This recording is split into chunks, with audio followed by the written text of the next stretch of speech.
শুধুমাত্র Facebook page সৃষ্টি করে আমোদ প্রমোদ বা বিনোদনের ক্ষেত্র তৈরি করা নয়, এই গ্রুপটি আসলে এক সচেতনতার বার্তা দেওয়ার গ্রুপ। শহরের বাগান সিটি গার্ডেন নামের এই গ্রুপে আছে বিস্তর কারনামা। মূলত শহরকেন্দ্রিক মানুষকে সবুজ সচেতন করে গড়ে তুলতে এই গ্রুপ নিরন্তর কাজ করে চলেছে। পশ্চিমবঙ্গের বিভিন্ন ক্ষেত্রে তাদের সমাজ সচেতনতার বার্তা পৌঁছে দেবার পাশাপাশি আজ শহরের বাগান সিটি গার্ডেন ফেসবুক পেজ উপস্থিত হয়েছে বারাসাতের একটি সরকারি বালিকা বিদ্যালয়ে। সেখানে সমস্ত মানুষকে দেওয়া হয়েছে নন্দিনী ফুলের গাছ। ভবিষ্যতেও আরও সবুজের সমারোহে মাতবেন এই গ্রুপের সদস্যরা, এমনই জানালেন গ্রুপের অ্যাডমিন ঝঞ্জিত পাল।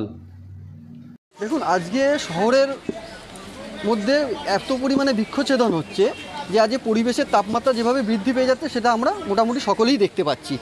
তো আমরা চেষ্টা করছি শহরের বাগান ফেসবুক গ্রুপের মাধ্যমে যে মানুষের মধ্যে সবুজ সচেতন বোধটাকে জাগিয়ে তোলা, যাতে মানুষ আরও বেশি করে গাছ লাগায় এবং পরিবেশ সম্পর্কে আরও বেশি করে সচেতন হয়।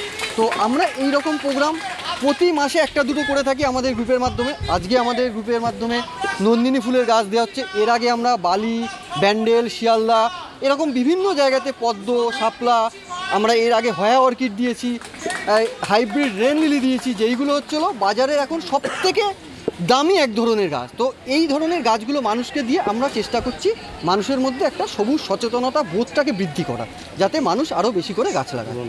আমার নাম ঝঞ্জিত পাল, আমি শহরের বাগান সিটি গার্ডেন ফেসবুক গ্রুপে আমার নাম ঝঞ্জিত পাল, শহরের বাগান সিটি গার্ডেন ফেসবুক গ্রুপের অ্যাডমিন। সবাই চারদিকে গাছ ভরে উঠুক, সবুজ ভরে উঠুক। যেভাবে চতুর্দিকে গাছ নষ্ট হয়ে যাচ্ছে সেইগুলোর জায়গায় কিছু আমরা অন্তত প্রত্যেকে যদি কিছু কিছু করে দিতে পারি, সব যার সামর্থ্য মতন, যার যেখানে সম্ভব ছাদ, আমরা ছাদ বাগান এরমভাবেই যেটুকুনি করি সেটুকুনি আমাদের।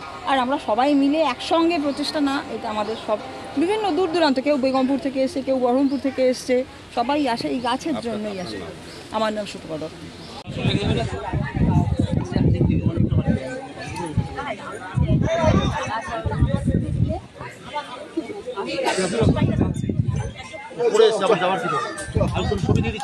হ্যালো, কথা বললাম।